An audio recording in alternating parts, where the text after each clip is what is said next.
As I was saying, I might get rid of the hue and just see how the threshold, yeah. So the threshold does a really good job of almost minimizing that yellow thing there. I think that's a good look. Awesome. All right. Now, the problem is at the moment, we've got a pretty cool looking cover image here, but we're losing our font.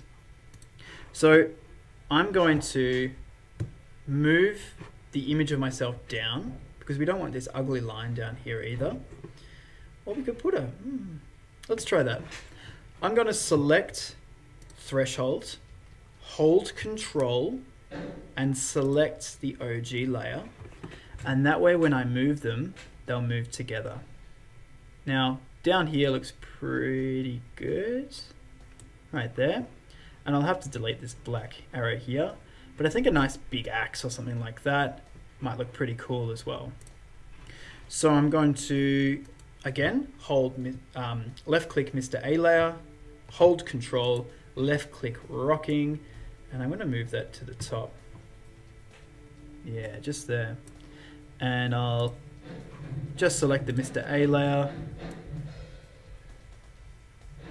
something along those lines. We don't want my head getting in the way.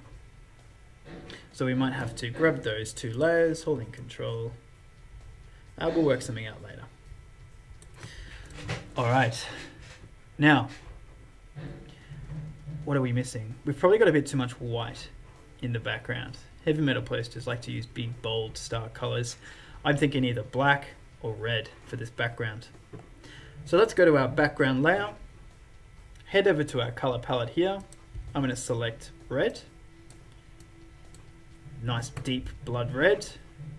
Go to the paint bucket and paint the whole thing in. Cool. Very cool. All right. We need to change this font. I'm going to double click on the rocking font in this sort of blue highlighted bar here. I'm not going to double click it on the word rocking because that will rename it, but right here in the blue. And this will bring up our layer styles tab. Now in here we can add interesting effects to our font. So watch what happens when I click bevel and emboss. It's already become a bit more 3D. We've already got, by the look of things, a bevel and emboss, but we can make this further. Sort of give it more depth, make it chunkier. So difficult to see because, as I said, already applied, but I like the original. I'm not too keen on that, so we're going to get rid of that bevel and emboss. But I think a drop shadow might look pretty cool. So I'm going to head down to drop shadow, and I'm going to increase the distance, increase the spread, and minimize the size. So that's really chunked out our lettering. Maybe a bit too much. We don't want to lose the word, the clarity of the word. Yeah, that looks pretty good. Like it. And perhaps we want to apply, maybe a gradient might look interesting. Yeah, that's looking cool. Now we can change the color of the gradient just by clicking that bar there. And we want to get some real heavy metal kind of looking stuff. That's looking pretty cool. What's great about these gradients is you can change the colors and where they're positioned too. So watch what happens when I start moving these around. So we can increase or decrease. And I can also double click on a color here and change the color as well. But I like that white, how it was. So I'm going to go back, put that white back on there. And I think I need to increase this white a bit more. Yeah, so it goes on the top of these letters here. That's looking pretty cool. What about a little less white? No. I want minimal brown, lots of orange. Yeah. All right, looks good. I'm gonna save that, click OK. We don't want an inner glow, we don't want that. A stroke might be kind of cool. So we select stroke, I'm gonna go to color, change it to a black, That's standing out a bit too chunky, so I'll just decrease the size. Yeah, around about there. It's looking good. Already I'm liking the difference between the two. It's cool how those diagonal lines still come through.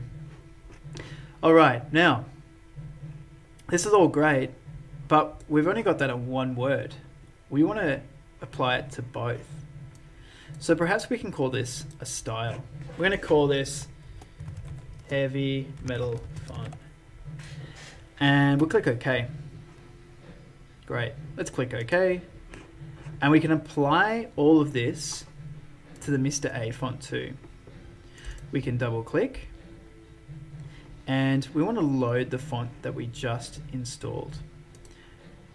Now, we can do this multiple ways.